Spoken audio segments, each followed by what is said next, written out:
तर सर्वात मोठा एक प्रश्न असतो की शेतीमध्ये जाण्याचे रस्ते, त्याला पानंद रस्ते म्हणा, शेत रस्ते म्हणा, वेगळे नाव आहेत.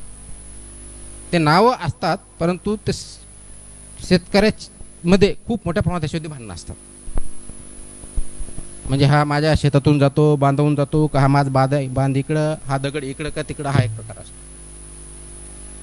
आणि त्याचा परिणाम त्या गावातल्या शेतकऱ्यांच्या अर्थकारणावरती, जीवनावरती खूप मोठा होत असतो. म्हणून मला असं वाटलं की आपण हा एक जो प्रश्न आहे तो कसा तडीस नेता येईल याचा विचार करू.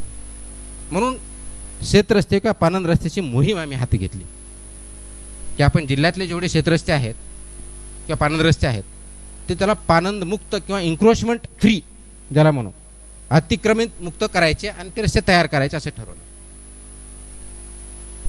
आता हा ज्यावेळेस विषय सुरू झाला, डिस्कशन सुरू झालं, त्यावेळेस असं निदर्शनास आलं की याच्यामध्ये खूप मोठ्या प्रमाणात डिस्प्यूट आहेत, एवढ्या केसेस तहसीलदारकडे चालू आहेत, मामलतदार कोर्टात तेवढ्या चालू आहेत, कोर्टात तेवढ्या चालू आहेत, त्याचं काय करायचं, मग ते रस्ता बनवण्यासाठी पैसे कुठून आणायचे, त्यासाठी तर बजेट नाही आहे, वगैरे वगैरे भरपूर डिस्कशन झालं. आणि आम्ही ठरवलं त्याला शासकीय पैशाची गरज नाही, आपण शासकीय पैसा न घेताही ते काम करू शकतो. आता हे कसं करायचं ज्यावेळेस ठरलं, डिस्कशन अशी, आणि मी शेतकरी असल्यामुळं गावामध्ये, माझ्याही गावामध्ये खूप मोठ्या प्रमाणात अशा प्रकारच्या अडचणी आलेल्या असल्यामुळे त्या सोडवण्याचा मार्ग आम्ही सोडवला. एक विचार करून एक मॉडेल तयार केलं आणि त्या मॉडेलच्या माध्यमातून ते तयार केलं. प्रथमतः काही मोठे शेतकरी असतात ज्यांच्याकडे ऊस असतो, बागायतदार असतात, पण तिथपर्यंत जाण्यासाठी रस्ता नसतो, त्याच्यामुळे त्यांच्या मालाला वेळेवर माल न पोचल्यामुळे त्यांना आर्थिक भुर्दंड सोसावा लागतो. आणि समोरचे शेतकरी काही मुद्दामून आणि काही जेन्युइन कारणामून अडवत असतात. मग असे शेतकरी घेतले की तुम्ही जो रस्ता लागेल त्यासाठी जी काही तुम्हाला JCB लागेल तो तुम्ही तुमच्या खर्चातून द्यायचा, जेणेकरून तुमच्या मालाला मालाला मार्केटमध्ये जाण्यासाठी तो रस्ता भेटेल.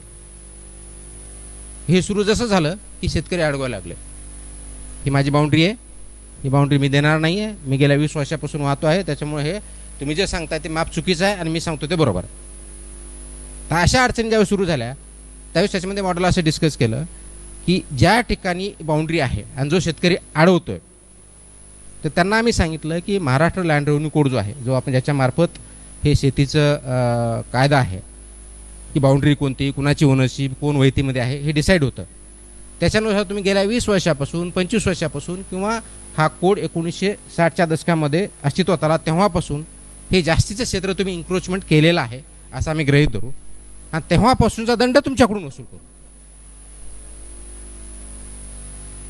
तो दंड जर केला नाही तर त्याच्या पुढची जी कलम आहे ती लावून मग काय आपली IPC नुसार जी काय कारवाई करायची ती पण करू. याचा परिणाम असा झाला की अडवणारे शेतकरी कमी झाले, कारण जर दंड लावला तर तो लाखोमध्ये जाणार, त्यापेक्षा मार्ग करून द्या, तुम्हालाही फायदा होईल आणि समोरच्याला फायदा होईल, इकॉनॉमी वाढेल.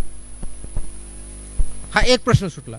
दुसरा प्रश्न सुटला की आम्ही असं ठरवलं होतं की ज्याच्या शेतातून रस्ता जातोय तिथं जेवढा खर्च येईल तो त्यांनी भरायचा, कारण शासकीय स्कीम तर नव्हती की ह्याच्यामुळे पानंद रस्ते करण्यासाठी आम्ही मातीसाठी एवढे देऊ, खडी करण्यासाठी एवढे देऊ.